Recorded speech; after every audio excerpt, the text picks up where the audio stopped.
지난 금요 심야 기도회 때 참 귀한 이 시대의 성자와 같다는 말을 듣는 참 보배와 같은 한 목사님을 소개를 했었습니다. 중국 오지 나환자를 섬기고 있는 김요석 목사님입니다. 이분은 한 40여 년 전 독일 튜빙겐대에서 공부를 하고 돌아왔는데요. 공부할 때에 유명한 그 신약학 교수님이 마가복음 강의 중에 이렇게 얘기를 하더라는 것입니다. 이 성경을 하나님의 말씀이라고 믿는 사람들이 있는가? 손 들어보라고. 그랬더니 그 자리에 강의를 듣고 있는 한 1,500명 되는 그런 학생들이 손 드는 사람이 아무도 없더라는 것입니다. 그래서 한쪽 구석에서 자기가 손을 들었습니다. 그러자 교수님이 물었습니다. 어디에서 왔는가? 한국에서 왔습니다. 그랬더니 교수님이 하는 말이 한국은 아직도 샤머니즘과 원시 종교에 젖어 있어서 이것을 무조건 믿는 모양인데 여기서 신학을 잘 배우면 아마 믿을 것이 없다는 사실을 알게 될 것이다.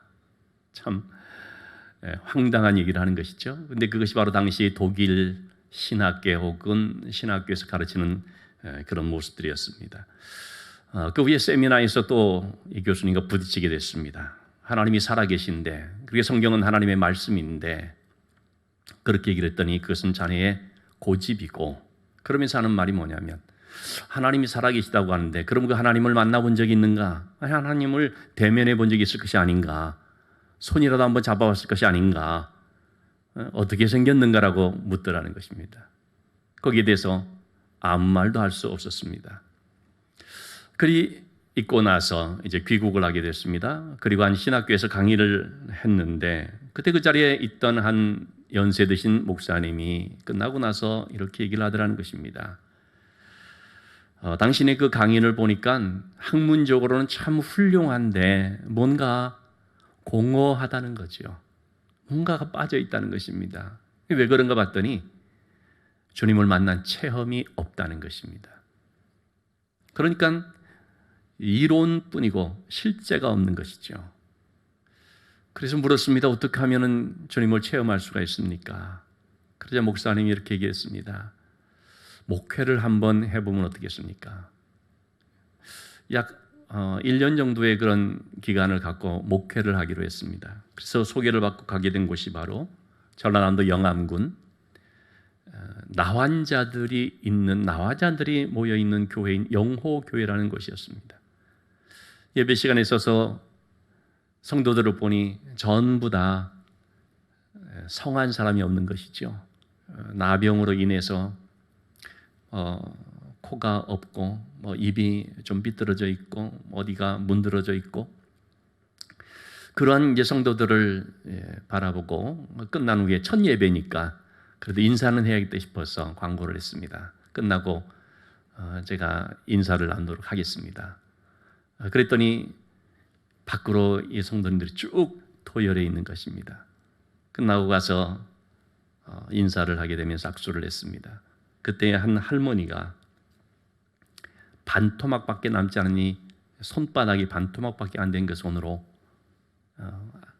목사님의 손을 잡더라는 것입니다. 그리고 자기 또 다른 한 손 왼쪽 손 고름이 막 나고 있는 그 손으로 자기 손등을 막 문지르더라는 거죠. 빨리 이 목사님의 손을 빼려고 하는데 할머니가 놔주지를 않더라는 겁니다. 그러면서 이 할머니가 이렇게 얘기를 했습니다. 목사님, 내가 18살 때 문둥병, 나병에 걸려서 지금 78세입니다. 지난 60년 동안 단 한 번도 성한 사람의 손을 잡아본 적이 없습니다. 목사님의 손을 잡아보니 너무 좋습니다. 그 말을 하는데 이 목사님 마음에 쿵 하고 와닿는 거죠. 가슴이 뜨거워졌습니다. 이것이 주님의 손이로구나. 그러면서 이분의 삶이 달라졌고 사역이 달라졌습니다. 여러분, 신앙은 이론이 아닙니다. 체험입니다. 누차 얘기를 하지만 아무리 많이 알고 있으면 뭐합니까? 경험을 하면 뭐합니까? 그 주님을 만난 체험이 있어야죠. 체험을 가지고 사는 것이 바로 신앙생활이라고 하겠습니다. 오늘 본문의 말씀은 오병이어의 사건 후에 바로 그 직후에 일어났던 일입니다. 보리떡 5개 물고기 2마리로 5,000명 넘는 사람들을 먹이고 12광주리가 남는 놀라운 일이 벌어졌습니다. 오해했던 군중들은 얼마나 환호했겠습니까? 경제 문제가 해결된 것입니다. 이분이 있으면 먹고 사는 데는 어려움이 없겠다 생각했겠죠. 그래서 요한복음 6장 15절의 말씀 보니까 사람들이 예수님을 억지로 붙들어 임금 삼으려고 하는 것을 알 수 있습니다. 그때 주님께서 하신 행동을 한 2가지 면에서 우리가 눈여겨볼 필요가 있습니다. 주님이 어떻게 행동하시는가? 자, 먼저 45절 말씀입니다. 예수님은 즉시 제자들을 재촉해서 무리들을 보내는 동안에 빨리 배 타고 건너편으로 가도록 합니다. 여기서 재촉하다라는 말, 아낭카조라는 말은 억지로 무엇을 하게 하다는 것입니다. 무리들은 예수님을 억지로 임금 삼으려고 할 때 예수님은요, 억지로 제자들을 빨리 그 자리 떠나도록 강제 해산을 시키고 있습니다. 여러분, 기적을 경험한 군중들 또는 제자들은 그 기적의 현장을 떠나고 싶지 않을 거 아니겠습니까? 계속 그런 환호와 그 기분을 붙잡고 있으려고, 머물러 있으려고 하지 않겠습니까? 그래서 예수님께서는 빨리 떠나게 하는 것입니다. 왜 그럴까요? 여러분, 사람들은요, 환호와 박수갈채에 약합니다. 우리가 언제 위험해지느냐? 고난의 순간이 아니고요, 성공의 순간, 승리의 순간입니다. 힘들 때는 하나님을 찾다가 일이 이루어지고 난 뒤에는 마음을 놓아버리고 마귀의 미혹에 빠지는 경우들이 얼마나 많은지 우리는 성경 인물들을 통해서도 여러 차례 볼 수가 있습니다. 그렇기 때문에 예수님께서는 바로 그런 환호하는 자리를 떠나시려고 하는 거죠. 무리들을 재촉해서 내보내시고 제자들은 빨리 배를 타고 건너가도록 보내시는 것입니다. 자, 그리고 나서 주님은 어떻게 하십니까? 주님 자신은 46절 말씀입니다. 기도하러 산으로 가시는 것입니다. 빨리 무리를 작별하신 다음에 그 자리를 피해서 주님이 가신 곳은 어디냐면 하나님 앞에 엎드리는 기도의 자리라는 것입니다. 여러분, 여기서 우리는 중요한 사실 한 가지를 알게 됩니다. 세상의 환호와 유혹을 이겨내려면 그 자리를 떠나야 됩니다.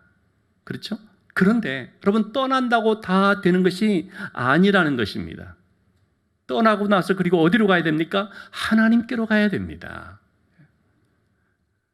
떠나기만 하면 그게 능사가 아닙니다.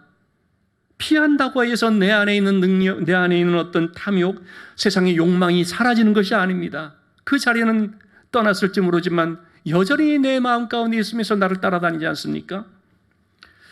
그렇기 때문에 기도의 골방에 가서 하나님 앞에 엎드려야 되고, 그럴 때에 우리는 내 안에 있는 정과 욕심을 십자가에 못 박을 수 있는 것이고 세상 유혹을 이겨낼 수 있는 힘을 얻게 되는 것입니다. 하나님께서 아브라함에게 말씀을 하셨죠. 창세기 12장 1절 말씀에 넌 너희 본토 친척 아비집을 떠나서 내가 너에게 지시할 땅으로 가라. 하나님이 주신 말씀은 2말씀이죠. 떠나라, 그리고 가라. 어디를 떠나라고 했습니까? 우상을 만들어 섬기고 있는 그 우상의 자리를 떠나라는 것입니다. 그런데 그 우상의 자리를 떠난다고 다 되는 것이 아닙니다. 떠났으면 이제 어디로 가야 됩니까? 하나님을 섬기는 약속의 땅, 하나님께 예배를 드리는 바로 그런 자리로 가야 되는 것입니다. 그처럼 우리는 떠나야 될 자리를 떠날 뿐만 아니라 그리고 반드시 하나님께 무릎 꿇는 자리로 나가야 됩니다. 그럴 때에 남들은 어떤 세상 풍랑을 만났을 때 요동치게 되지만 그렇게 하나님 앞에 엎드리는 사람은 심령이 강건하여서 영적으로 강건해지고 중심이 딱 잡혀서 풍랑 앞에서도 흔들리지 않는 굳건한 믿음을 갖게 되는 것입니다. 이 말씀을 통해서 주님이 우리에게 원하시는 것은 뭡니까? 하나님 앞에 엎드리는 삶을 살아야 한다는 것입니다. 기도하는 삶을 살아야 한다는 것입니다. 오늘 본문에서 주님은 주님의 이 2가지의 모습을 보여줍니다. 어떤 모습이 있냐면 첫째는 전지하신 분이라는 것입니다. 전지하신 분, 모든 것을 다 안다는 뜻이죠. 47절 말씀에 저물매 제자들이 탄 배가 바다 한가운데 있습니다. 여러분, 이 배가 바다 한가운데 있다는 이 말씀은 우리가 잘 살펴볼 필요가 있습니다. 왜냐하면 예수님 나중에 물 위로 걸어올 때 사람들이 이렇게 말하는 사람도 있었거든요. 예수님이 바다 근처에서 뭐 얕은 물에서 이렇게 걸어 가니까 그러니까 바다 위로 걸어왔다고 착각을 했다라고. 근데 분명히 성경은 말하고 있죠. 바다 한가운데 배가 있다고. 자, 그럴 때 무슨 일이 일어났습니까? 48절 말씀에 바람이 거슬려 역풍이 불어왔습니다. 어부 출신들이 많은 제자들은 아마도 처음에는 뭐 이 정도야 하면서 자기들 힘으로 해결해 보려고 했을 것입니다. 그러나 너무나 이 돌풍이 심해지자 도저히 감당할 수 없게 됐습니다. 힘겹게 노를 젓는다는 것은 너무나 고통스럽고 너무나 피곤할 정도로 어려운 형편에 있는 모습을 말해줍니다. 여러분, 이것이 바로 인생인 것을 볼 수 있습니다. 어제는 좋았는데 오늘은 흐린 것, 어제는 오병이어였는데 오늘은 풍랑을 만나는 것. 여러분, 이런 인생의 풍랑을 만났을 때 사람들은 누가 나의 이런 형편을 알까? 주님은 내 형편을 아실까? 하면서 낙심할 때도 있지요. 그런데 여러분, 우리 주님은요, 그 모든 것들을 다 알고 있습니다. 제자들이 탄 배가 바다 한가운데서 힘겹게 노젓는 모습을 그 캄캄한 어두운 밤이지만, 그리고 산에서 기도하고 있는 주님이지만 다 지켜보고 있다는 것입니다. 그들이 힘겹게 노젓는 것을 보시고 그랬거든요. 보시고라는 말은 주시해서 보았다는 것입니다. 우리 역시 풍랑을 만나서 힘겹게 노저을 때가 있습니다. 그럴 때 나는 혼자다, 아무도 내 사정을 모를 거야 생각할 수 있는데 그렇지가 않습니다. 이스라엘 백성들이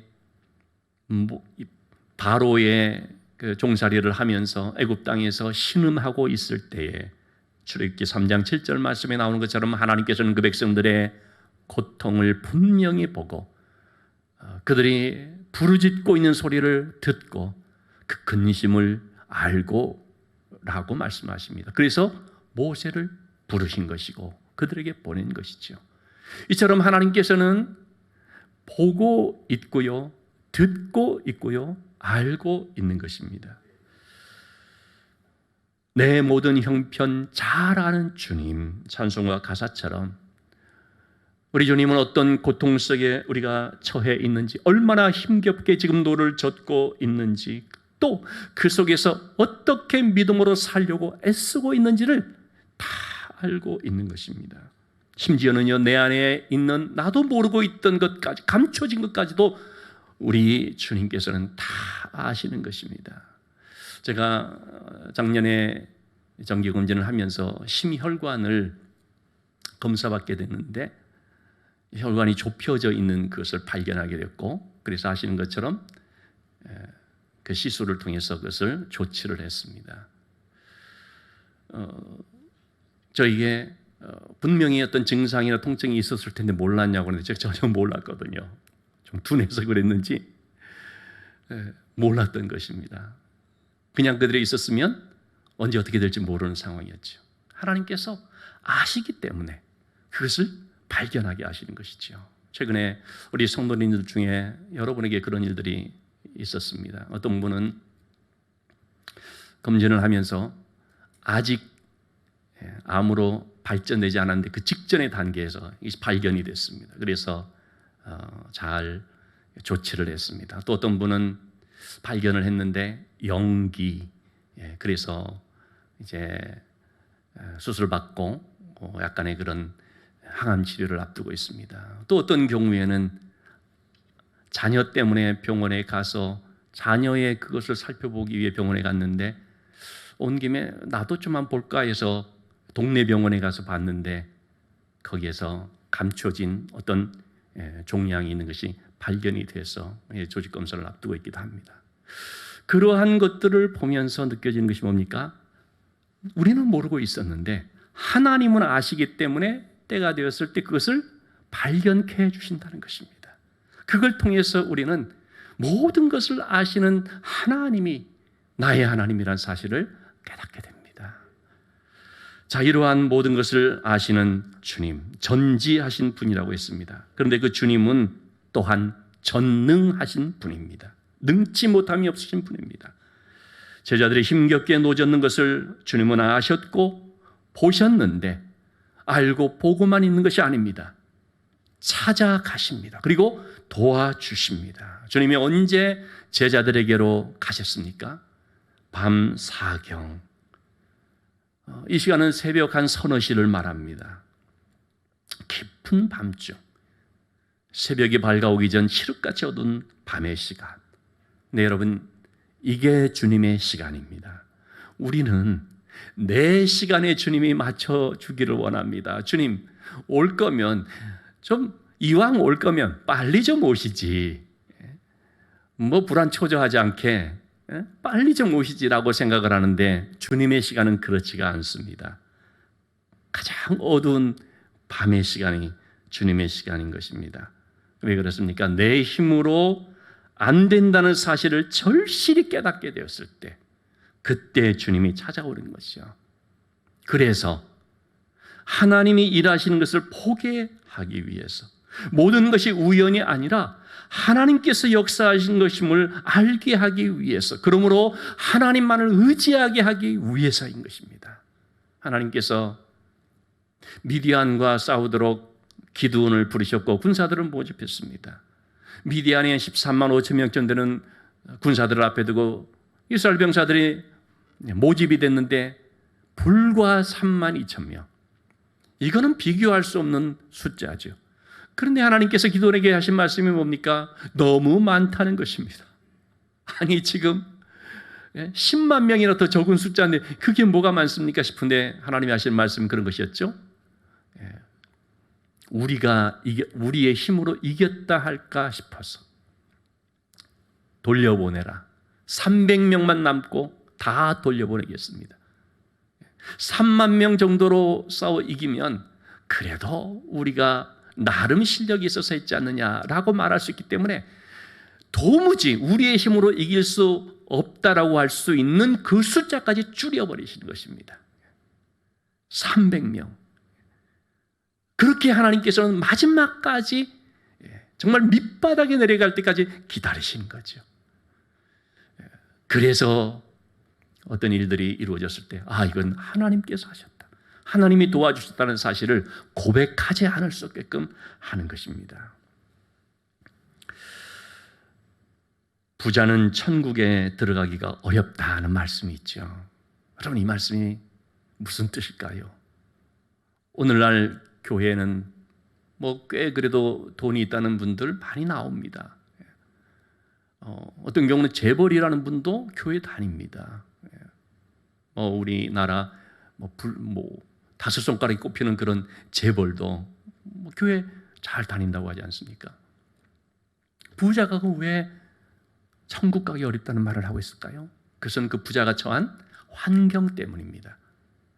부자의 특징이 뭡니까? 돈이 많다는 것이죠.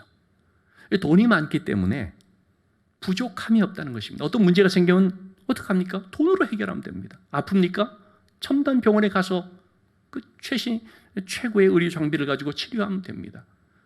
심지어는 무슨 문제가 생기면은 그 몸값이 높은 변호사들을 비싼 비용을 들여가지고 그래서 법적으로도 막 해결해 버리는 일도 보게 되죠. 돈이 있으면은 해결을 못할 것이 없다라고 생각이 될 정도로 그렇게 돈이 많이 있을 때 부족함이 없음을 느끼게 되죠. 그래서 어떤 문제가 생깁니까? 하나님께 절박하게 엎드릴 이유가 없다는 것입니다. 간절히 하나님을 찾을 이유가 없다는 것입니다. 교회는 나오지만 하나님의 은혜라고 고백은 하지만 그런데 참 죄송하지만 그런 분들에게 있는 특징이 그런 어떤 절박함이 없는 것이죠. 그런데 돈으로도 할 수 없고 사람의 힘으로도 할 수 없는 어떤 문제를 만났을 때는 그럴 때는 그런 분들도 엎드리지요. 이건 도저히 사람의 힘으로 할 수가 없다. 관계의 문제, 그런 또는 불치의 병, 그럴 때에 하나님 앞에 엎드리겠죠. 자, 그런 점에 있어서 여러분 우리는요 부족함이 은혜라는 사실을 기억하시기 바랍니다. 부족함 때문에 내가 하나님을 찾는 것이고, 그 부족함 때문에 하나님 앞에 무릎을 꿇고 하나님의 도우심을 구하면서 하나님께서 나와 함께 하시는 역사를 체험하게 되는 것입니다. 자, 이렇게 주님께서 찾아오셨는데 주님은 어떻게 제자들 가운데로 오게 됐습니까? 바다 위로 걸어서 오게 됩니다. 바다 위로 걸어온다는 것은 중력의 법칙을 뛰어넘는 것입니다. 어떤 분이 그런 표현을 썼더라고요. 예수님께서 오병이어의 기적을 행하셨는데 보리떡 5개 물고기 2마리로 5,000명을 먹일 정도로 그렇게 풍성해졌다는 것은 뭐냐? 질량 보존의 법칙을 뛰어넘는 것이다. 저는 일리가 있다고 봅니다. 그처럼 예수님께서 바다 위로 걸어오신 중력의 법칙을 뛰어넘는 이 일들을, 어떻게 이것이 가능합니까? 예수님은 천지를 창조하신 하나님의 아들이시기 때문에, 천지 만물을 주관하시는 분이시기 때문에 그런 것이지요. 주님께서 풍랑을 밟고 오셨다는 것은 풍랑도 다스리는 능력의 하나님이신 것을 보여줍니다.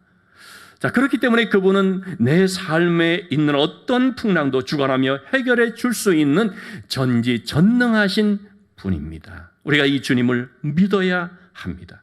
그래서 그분의 도우심을 구해야 한다는 것이지요.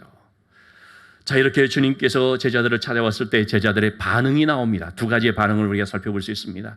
첫 번째 반응은 무서워하더라는 것입니다. 두 번째 반응은 놀라하더라는 것입니다.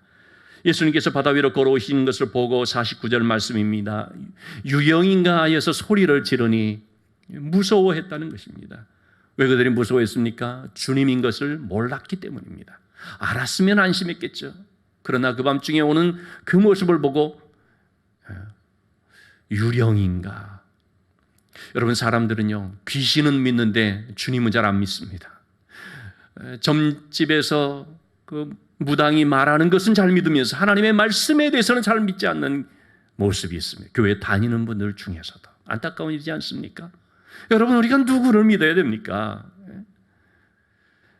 우리가 주님을 믿지 못하게 되면은요, 세상에 있는 모든 것이 두렵게 됩니다. 주님을 믿게 되면 그 모든 것들로 우리가 안심함을 갖고 자유함을 얻게 됩니다.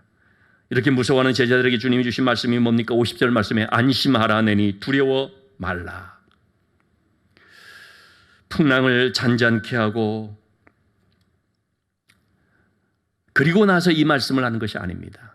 풍랑이 잠재워진 모습을 보고 안심하라, 그런 것이 아닙니다. 풍랑이 잔잔하기 전에 상황이 있는 상태에서 여전히 내 가운데 문제가 있지만, 해결된 것이 아니지만 주님은 먼저 안심하라 말합니다. 어떻게 해요? 믿음으로. 그래서 여러분, 우리는 이 사실을 잘 알아야 됩니다. 눈으로 보고 믿는 것이 아니라 믿음으로 보게 되는 것입니다. 먼저 믿고 믿음 안에서 일이 이루어지는 것을 발견하게 되는 것입니다. 주님은 어떤 상황이 잠재워진 걸 보고 안심하라는 것이 아니라 주님의 음성을 믿고 안심하라고 말씀을 하고 있습니다. 왜 안심할 수 있다는 것입니까? 전지전능하신 하나님이 나의 하나님이시고 나와 함께 하시기 때문입니다. 믿음이 먼저입니다. 그럴 때 우리는 하나님께서 하시는 일들을 보게 될 줄로 믿습니다. 제자들의 두 번째 반응은 놀람이었다고 했죠. 51절 말씀에 주님께서 배에 오르시자 바람이 그쳤습니다. 주님이 오르시는 순간 바람이 뚝 그치는 것입니다. 제자들이 심히 놀랐습니다. 당황하고 또 이 어찐 일인가라는 반응입니다. 이 놀람은 감탄의 놀람이 아니고 불신 속에서 나타난 놀람입니다. 주님께서 물 위를 걸어오시는 것을 보면서, 바람이 그치는 것을 보면서 그들의 그 이성을 초월해서 역사하는 하나님의 역사들을 보게 되니까 놀라는 것입니다. 그런데 성경은 이렇게 지금 말하고 있습니다. 52절 말씀에 그들의 그 놀람은 떡 떼는 떼시던 일을 깨닫지 못하고 도리어 그 마음이 둔하여졌습니다. 그들이 왜 무서워하고 그들이 왜 놀랍니까? 이유는 마음이 둔해졌기 때문입니다. 왜 마음이 둔해졌습니까? 깨닫지 못하니까. 여러분, 이 제자들은 그동안 숱한 이적들을 경험했습니다. 우리가 지금 계속해서 마가복음 말씀을 보았던 것처럼 중풍병자를 데려왔을 때 그 병자를 고쳤습니다. 귀신 들린 자를 내어 쫓았습니다. 12년 동안 혈루증 앓았던 여인을 고쳐주셨습니다. 죽은 나이로의 딸을 살려주셨습니다. 그리고 불과 몇 시간 전에 오병이어라고 하는 대단한 사건을 주님이 행하여 주셨습니다. 제자들이 이 모든 것들을 보면서도 마음에 깨닫지 못하는 것은 무엇 때문입니까? 그들이 사건의 외형, 사건의 겉모습만 보고 본질이 되는 것을 알지 못했기 때문입니다. 여러분, 이 모든 예수님께서 병든 자를 고쳐주시고 귀신을 내어 쫓으시고 죽은 자도 살리시고 이런 엄청난 일들을 행하시는 그 본질이 뭡니까? 예수님은 하나님이시라는 것입니다. 예수님은 하나님께서 보내신 구세주이시고 예수님은 하나님의 아들이시고 그분을 믿는 자는 죽어도 살겠고 바로 이것이 본질이라는 것입니다. 그러나 제자들은 그 사건의 겉모습만, 나타나는 현상만 보았을 뿐입니다. 여러분, 우리도 마찬가지입니다. 우리도 어떤 일을 경험했습니다. 하나님께 기도했더니 하나님께서 응답해 주셨습니다. 그래서 문제가 해결됐습니다. 어떤 힘들었던 그 일이 지나가게 됐습니다. 그런데 거기에서 해결됐구나 라고 끝나버리면 그 일을 통해서 하나님께서 나와 함께 해주시고 어떻게 나를 사랑해 주시는 이거 본질을 깨닫지 못하면은요, 그 다음에 여러분 어떤 문제라는 것은 계속 오는 거 아닙니까? 또 그런 일을 만났을 때 어떡합니까? 또 무서워합니다. 또 하나님이 나와 함께 하시는 걸 의심합니다. 그 사건들을 통해서 하나님께서 나의 하나님이라는 사실을, 이 본질을 깨닫지 못할 때는 항상 마음이 둔해져 버리는 것입니다. 그래서 매번 똑같은 반응을 하게 되는 거죠. 무서워하고 의심하고. 여러분, 우리가 정말 본질을 깨달아야 되겠습니다. 주님은 하나님이시라는 사실, 전지전능하신 하나님이신데 그 하나님께서 나를 사랑하신다는 사실, 나와 함께 해주신다는 사실, 우리가 그것을 깨닫게 될 때에 우리는 어떤 상황 속에서도, 나를 향해 오는 어떤 풍랑 가운데서도 먼저 하나님을 의지함으로 그 문제를 바라보고 기도할 수 있는 그런 신앙의 사람이 될 것입니다.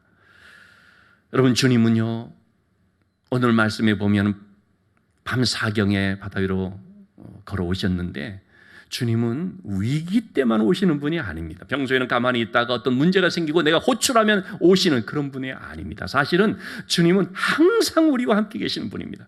항상 나와 동행하시는 분이십니다. 그런데 위기의 때에 그것이 발견되는 것입니다. 평소에는 잘 안 보이고 있다가 느끼지 못하고 있다가 위기의 때 주님이 나와 함께 하시는구나 라는 사실을 깨닫게 되는 것이죠. 요즘 코로나로 인해서 다들 마스크를 쓰는 시대가 되지 않습니까? 이걸 풍자해서 어떤 사람이 인터넷상에 마스크를 쓴 모나리자라는 그림을 패러디를 올렸습니다. 어떤 분이 이렇게 얘기를 했습니다. 모나리자의 특징이 신비한 미소인데 그 모나리자의 신비한 미소가 마스크에 가려졌다는 것입니다. 모나리자의 마스크를 씌워버리면 그 신비한 미소를 보지 못하게 되죠. 그런데 놀라운 사실은요, 그렇게 입이 가려지면서 뭘 발견하게 됐느냐? 모나리자의 눈을 발견하게 되었다. 그런 얘기를 했습니다. 굉장히 공감이 됩니다. 여러분, 우리도 마찬가지입니다. 평소에 주님이 나와 함께 하심에도 불구하고 하나님 나와 함께 하시는가? 그런 식으로 느끼지 못하고 있다가 평소에 그냥 지나쳐 버렸다가 위기를 만났을 때 그때에 우리의 눈이 열려져서 주님이 나와 함께 하시는구나, 주님이 나의 하나님이시구나, 이 사실을 알게 되더라는 것입니다. 자, 여러분, 우리가 이 주님, 나와 함께 하시는 주님이 나의 주님이라는 사실을 알게 되는데 알기만 하면 안 됩니다. 그분과 만나야 됩니다. 어떻게 만날 수 있습니까? 말씀을 통하여서 만나는 것입니다. 무슨 신비한 환상을 보고 하는 것이 아니라 여러분, 그런 것들은 신기루와 같은 것입니다. 그것은 반짝 있다가 없어질 수 있는 것입니다. 근본적으로 우리가 주님을 만나는 것은 말씀을 통해서입니다. 말씀을 통해서 그분을 알게 되고 그분의 음성을 듣게 되고 그분의 뜻을 알게 되지요. 오늘 주보에 우리 청년 다희 자매의 간증을 좀 실었습니다. 요한복음 성경 공부를 하면서 자신이 받은 은혜를 이제 이렇게 좀 고백을 했는데요. 자신에게 아픔이 되는 가시가 있었다는 것입니다. 근데 그 가시를 볼 때마다 항상 내 죄 때문인가? 하나님 나를 버리셔서 그런가? 이런 생각에 굉장히 시달린 것이죠. 그런데 이 가시에 대한 해답을 발견했다는 거죠. 요한복음 9장에 남에서부터 보지 못하는 사람이 길에 있을 때 제자들이 묻죠. 주님, 저 사람이 저렇게 된 것은 누구의 죄 때문입니까? 부모의 죄 때문입니까? 자기의 죄 때문입니까? 주님이 뭐라고 답변을 하셨습니까? 누구의 죄 때문이 아니라 하나님이 그를 통해서 하시는 일을 나타내 보여주시기 위함이다. 이 말씀을 보면서 우리 다희 자매가 나에게는 이런 것은 하나님께서 하시는 일을 위해서로구나, 하나님께서 쓰시기 위해서로구나 하는 사실을 깨닫게 되었다는 것입니다. 그의 말은 그것은 주님의 음성을 들은 것입니다. 그러니까 얼마나 평안해지는지, 감사한지. 그래서 고백하기를 말씀이 위로가 되었고 말씀이 소망이 되었다고 합니다. 그리고 자신처럼 아픈 가운데 있는 사람들을 이해하게 되었고, 그리고 주님의 사랑을 전하는 은혜를 입게 되었다고 고백을 하고 있습니다. 여러분, 우리가 주님을 만나는 것은 말씀을 통해서죠. 이렇게 우리가 주님을 만났으면 그 주님을 내가 이제 접촉을 하게 되었으면 그럼 어떻게 됩니까? 됐다. 한번 만났으니 됐다. 그렇게 하면은 안 되지요. 계속 그 주님과 함께하는 삶이 되어야 됩니다. 그것이 뭐냐면 접속하는 것입니다. 여러분, 지금은 접속의 시대라고 하지 않습니까? 우리가 지금 다 접속해서 가정에서 예배를 드리고 있습니다. 접속이 끊기면 예배를 드리다가 설교를 듣다가 중단되어 버리는 이런 황당한 일을 경험하기도 될 수 있습니다. 접속이 끊기면 안 됩니다. 그래서 저도 항상 접속이 끊기지 않기를 항상 예민한 가운데 있습니다. 여러분, 접속이 끊기면 잘못하면 죽을 수가 있습니다. 어떤 사람이 산소 호흡기를 끼고 있는데 그 코드가 빠져 있으면 어떻게 됩니까? 그 죽는 것입니다. 치료를 받는 환자가 열심히 전화를 했는데 아프다고 간호사실로 전화했는데 그만 나중에 알고 봤더니 코드선이 빼어져 있었다는 거 아닙니까? 그래서 죽고 말았죠. 접속이 끊기면 안 됩니다, 여러분. 접속이 끊기지 않는 그게 뭡니까? 기도의 삶입니다. 우리가 어떻게 주님과 늘 접속된 가운데 있느냐? 기도로 깨어 있는 것입니다. 내일부터 우리가 특별 새벽 기도를 갖습니다. 여러분, 기도해야 우리가 살 수 있습니다. 기도 안 하면 죽습니다. 기도 안 하면 그냥 신앙생활 좀 힘든 그런 게 아닙니다. 영적으로 무기력해지고 잠들어 버리면서 결국은 영적 생명을 빼앗겨 버리는 것입니다. 우리가 정신 차리고 지금 기도해야 될 때입니다. 정말로 지금은 우리가 위기의 시대를 살고 있는데 코로나가 위기가 아닙니다. 경제가 힘들어진 게 위기가 아닙니다. 영적으로 잠들고 영적으로 나른해지고 영적으로 나태해지는 이게 위기라는 것입니다. 그냥 있어도 신앙생활 잘할 수 있습니다. 그냥 교회 다니고 성경 보고 그런 겉모습을 가지고 얼마든지 있을 수 있지만 진짜 그 안에 영적인 생명이 살아있느냐, 그 영적인 생명이 살았고 영적인 신경이 곤두서 있는 그것은요, 하나님 앞에서 무릎을 꿇는 기도의 삶을 통해서만 이루어지는 것입니다. 주님과 접속하는 것에서만 되어지는 것입니다. 그래서 여러분, 다시 한번 부탁을 드리는데 내일부터 시작된 우리 특별 새벽 이 기간 동안만이라도 깨어서 함께 기도할 수 있기를 바랍니다. 문제를 가지고 하나님 앞에 나와서 엎드릴 수 있기를 바랍니다. 각자 있는 자리에서 짧은 시간이라고 할지라도 정말 진지하게 하나님 앞에서 절박함을 가지고 주의 이름을 부를 수 있기를 바랍니다. 주의 그 거룩한 이름을 통하여서 주의 이름을 부르는 가운데 하나님께서 내 기도를 들어주시고 하나님께서 내 삶 가운데 역사하시는 놀라운 그런 은혜를 체험하면서 더 살아계시는 그 하나님을 의지하는 삶이 될 수 있기를 주님의 이름으로 축원을 드립니다.